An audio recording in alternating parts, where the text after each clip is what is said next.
leg takedown we're going to use today. Very first one, we're going to do the spin down. I'm going to get in, I'm going to pick the leg up, I'm going to reach around the backside, try to get his belt, and sometimes the belt is absent, so we can grab what we call the G grips for the hips. Grab the hips. That's how I always remember my G grip, right here on the hips. Sometimes the belt flies off, sometimes it's loose, sometimes it's not really attached to them. So either way, I've got to control their hip, whether that's with a belt or a pant grip. Okay. This time, today, rather than just us being here static, me spotting it's that leg first and stepping into here, pulling the leg up, getting to my knee sandwich, reaching around and grabbing the belt and pulling in and keeping my elbow tight, and then not stepping backwards, but stepping around behind, using my ear like a battering ram and pulling his butt down to the ground. And then if I can, I want to stay standing, not follow him down or get trapped in the half guard. So a lot of us are familiar. First one is going to be the spin down single leg. The second one, I'm going to do everything the same.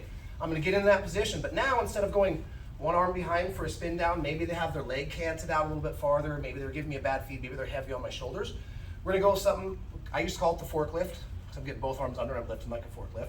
Some people call it the treetop because you're getting their foot and you're raising up to the treetops. Just remember on this one, it's not just about me elevating the leg, it's about as I elevate the leg, I start to march towards them. Okay, same thing, I spot the leg, I come into my single, here. Now this time I'm going to keep a nice deep squeeze and my front leg is going to circle around behind. So I'm going to kick it forward, around, here. Now his leg is in front. It's no longer in between. I've circled it around and almost made a bench for his leg to go down. My one arm is already under. All I have to do is do a quick hand transfer to here. And if I'm at the knee, he can still bend his ankle down. So I want to come up here. So one hand is blocking right behind his heel, the other hand behind his knee. Now, some people have crazy balance. If I lift, sooner or later they'll fall, but something's going to help me is, as I'm bringing his leg towards the ceiling, I'm marching straight in on his hips. Still, I remain standing. This is a good one because since I've already beaten the outside of the leg, it's usually a lot easier to pass or to come around to my fancy stuff from here, okay? So let's work the spin down and the treetop. First one, spin down. Stay standing. Second one, we'll treetop and walk towards him. Big circle, here, start to march. Let him down, okay? Both versions, you do each one once, your partner does each one once, 5 minutes. Ready, 1, 2, 3. We started off with one of our takedowns today, single leg, there's many versions. We just covered the treetop and the spin down, we like to call them, okay? So now we're gonna use either of those techniques. And you can, I would suggest that while we're doing this, use the first rep through, I'm gonna use my spin down, come to the position, I'll explain what we're doing next. Second rep through, maybe use my treetop and then come down. The idea is for me to stay standing when I defoot my opponent and take them down to the mat. Now, what's going to happen is they're usually not going to tie in like a half guard under your knee. And even if they do, that's going to be really easy to pass. So for today, as soon as their butt and their shoulder blades hit the ground, I'm immediately going to go to the knee, force it open, and then do a knee cut or a knee slice from a standing position. Some people call it a flying knee cut. It's a fancy name, but all that means is rather than me pinning it down here and then hopping my knee up from the ground position, I spin them down, I take down, they're down and I'm up, and I push it, and I'm from my feet, and I'm gonna drive my knee in and do my knee cut. But we're not just gonna practice something we've done over and over again. Let's put this together in a chain. I'm gonna hit my single leg takedown. I'm gonna force the knee open. I'm gonna run a knee cut. I'm gonna stabilize my side control. Remember a couple weeks ago, we introduced for some of us the paper cutter choke, where I clear the arm, come underneath and grab the collar, loop my thumb here, and I don't stay back here as I choke them. I throw nose over nose to watch the light in their eyes go out. We're gonna put all those together now. So, with my partner, I get into my single. Whichever one I'm gonna run, I'm gonna spin him down. Oh, let me rotate a little bit. That was ugly. I want to get this right on camera. So I'm here, I step back, I bring him to here. Now I'm standing. I already have my hand on his knee and my hand on his belt. As he drops down, my hand comes off the belt. I'm gonna post on the hip so he can't get his hip movement. Come to the inside of the knee, and I could just force it down, or I can also just take a step and move in the direction I'm gonna cut. Bring my knee to the mat, stabilize. And if the arm's in, what do we gotta do if we want the paper cutter? Quickly go Kesigatami and clear the elbow. Bring my hips back and trap that elbow on the outside. Now I can go back to my head control. I can lean a little towards the shoulders, let my arm come underneath and get 4 fingers on the collar. Here's where I'm gonna loop my thumb in, run the X, and I don't stay back here. What do? Come over, flex, anchor on the bottom, chop on the top, and it's a blood choke. So I'm gonna give it a couple seconds to see if they tap. All right, one more time.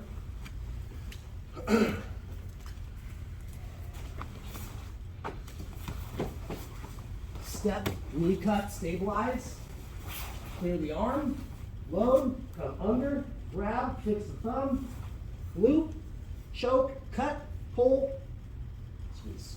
Okay, single leg, Kesigatami, clear the elbow, paper cutter. Sound good? 5 minutes, 1, 2, 3. Awesome, technique part 3. This should also be familiar for everybody on the mat. I know personally I've gone over this with absolutely everybody here. Some people have seen it 2 or 3 times. Let's take the mystery out of it. We're gonna do a single leg takedown. We're gonna push the knee. We're gonna do a flying knee cut since we're doing it from our standing position. We're gonna get our good connection. We're gonna stabilize them, 2 shoulder blades down. When we're ready, we're gonna post the hand by the hip, pop up to knee on belly. We're gonna feed collar and baseball choke, and we're gonna finish with north-south. If you've done north-south 1,000 times, we can start to play with what I always like to call Santa's bag, not just because it's Christmas. I call this for 20 years. It's like Santa grabbed his bag, throwing it up over his shoulder to walk out to his sleigh. That's the same idea. Once I get my attachments here, I'm gonna cut my elbow through like normal, roll my shoulder blades onto their belly, and put them over my back like they're a big bag of toys. So if you guys wanna play with that today, usually I say, just do the north-south, just do the north-south. If you're like, all right, coach, we've done the north-south like 10,000 times, let's do the second one. I will let you play with it today on one condition. You only do that one 50% of the time and the other one. Still, the north-south finish, guys, is one of the best, and here's why. Because if it goes dry, I can recover and take my top position. The other one is even tighter. It's a higher percentage chance to finish, but if I do not finish, guess what happens? Get your back taken. They get my back taken. Yeah, that's right. So this is why, just so we know, when I have my say-so and I'm developing people kind of from the ground up, I really focus on the north-south finish, because if that goes bad, I can recover, I can maintain my top position and hopefully stay out of the guard. But the other one, if it goes bad, they're on your back, and now you're fighting for your life. That being said, let's demo it a time or two. I'm coming in, I get my single, I do my spin down or whatever else. As soon as we're here, I'm gonna run my flying knee cut since it's from my feet. I'm gonna stabilize.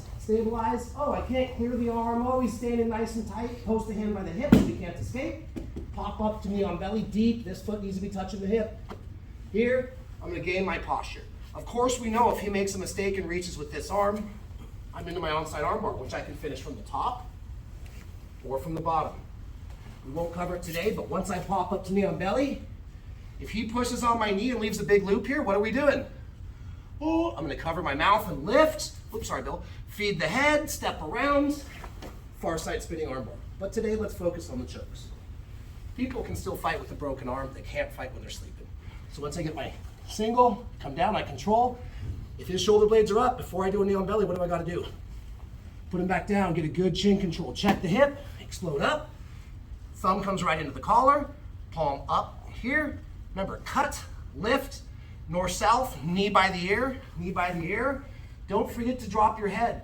I wanna try to get my head to touch the actual ground by his armpit and choke. What was the other one? Pop up, knee on belly.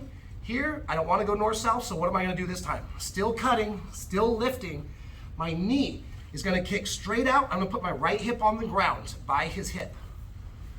Here, now as my elbow cuts, I wanna get both of my shoulder blades to his pecs right away and roll. See how my legs don't stay here?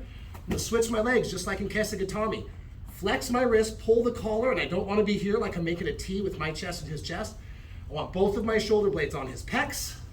Now I'm flexing, gripping, and finishing. You guys have the option, the prerogative to play with both of them today. Just make sure that you're not only focusing on the one. Get both in. Sound good? So do you want us to finish with the arm bar? No. Those are just other options that we can run. Today, let's focus on the north-south finish or the Santa's bag just for the baseball chip. All right? Ready? 1, 2, 3.